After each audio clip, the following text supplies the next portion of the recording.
Same is true in coaching and the work that we do.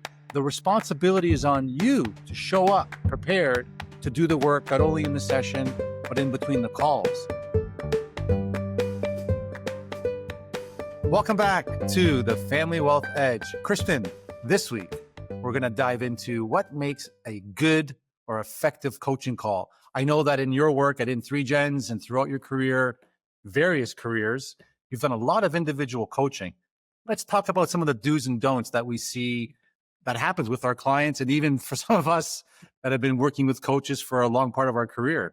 Yeah, that's interesting because I think both of us have acted in the role of coach, but we also have been coached as well. And so I think it'll be good to have the topic of what makes a good coaching call and how people can show up to it kind of ready to do the work. So Yeah. let's dive in. Let's dive in. So I'll start with one. We're trying to play with this new do's and don't kind of thing. So Yeah. one of the things that I see that frustrates me as a coach working with clients is clients coming to coaching calls not prepared. So they're erratic. They're not focused on what they want to talk about. And shockingly, they haven't done some of the work they committed to in between the coaching calls. Talk a Like little their bit homework. Like their like homework. Is that what you're saying? what?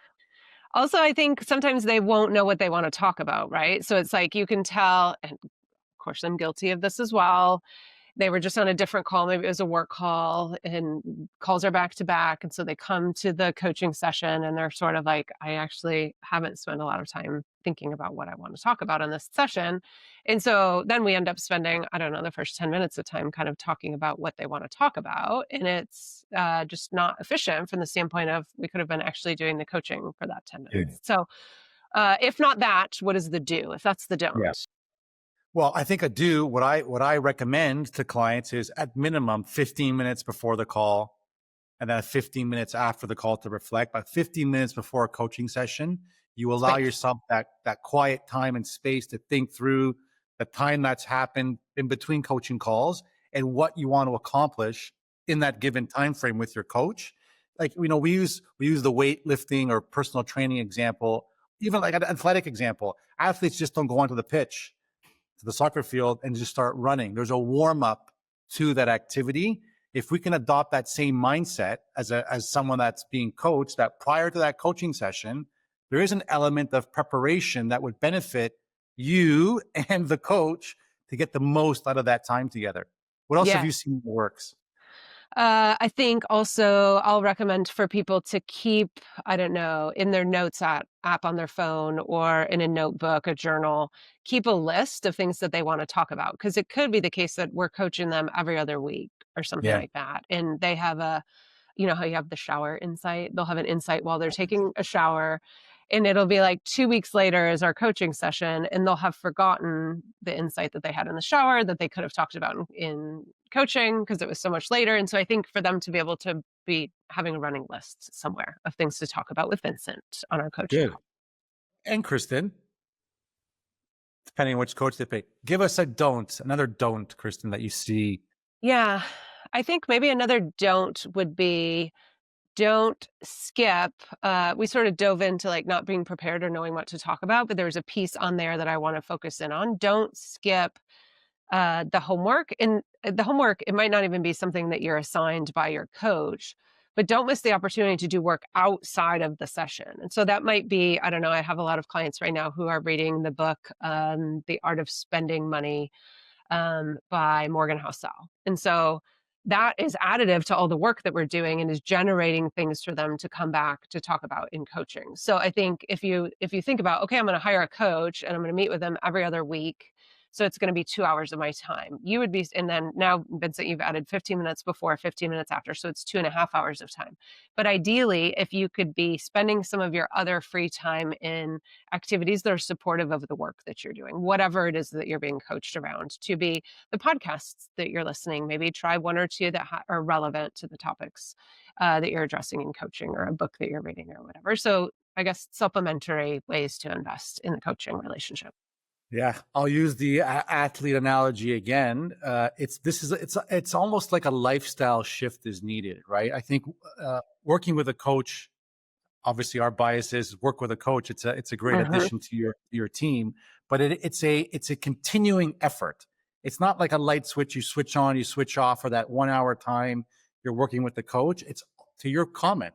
It's all the work in between the sessions, which brings me to my point about not necessarily a don't, but it's coachees hoping or thinking that the coach is going to fix whatever it is in their life that's not working for them.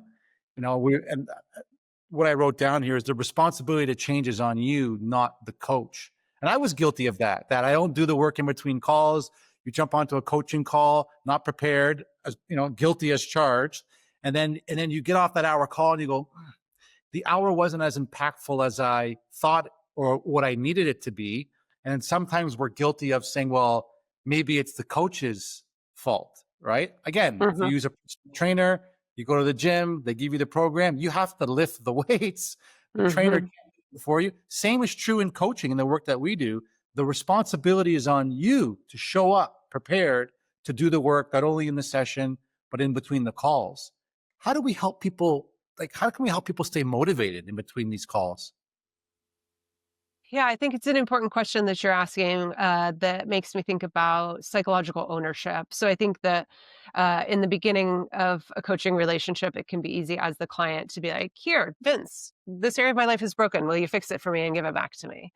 And when you have a good coach that knows that that's probably not going to be the best way to fix the problem for you, actually, that the client themselves needs to take psychological ownership and actually fix the thing. And the coach is sort of, I don't know, riding shotgun to your process of clarifying how you want to go about that and what changes you want to make in your life. And so I think when they adopt the mindset of finally taking psychological ownership for saying like, hey, okay, I'm going to do this, but also working with a coach, I think is so helpful to help you see the ways to fast track your ability to fix that problem for yourself. Because really, I'm learning the ability to problem solve and be agile in my own life through coaching. And if you were to solve my problem, that's like a temporary fix that actually teaches me nothing in the long run. Well said. I think, again, it's to make the most out of the coach relationship.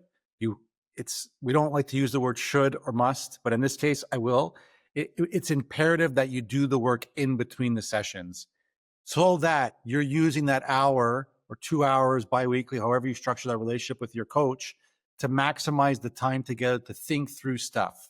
But the onus, the responsibility is on you, Mr. and Mrs. Client. We're looking at all you lovely folks out there to do the work so that the coach can help you get the best version of yourself.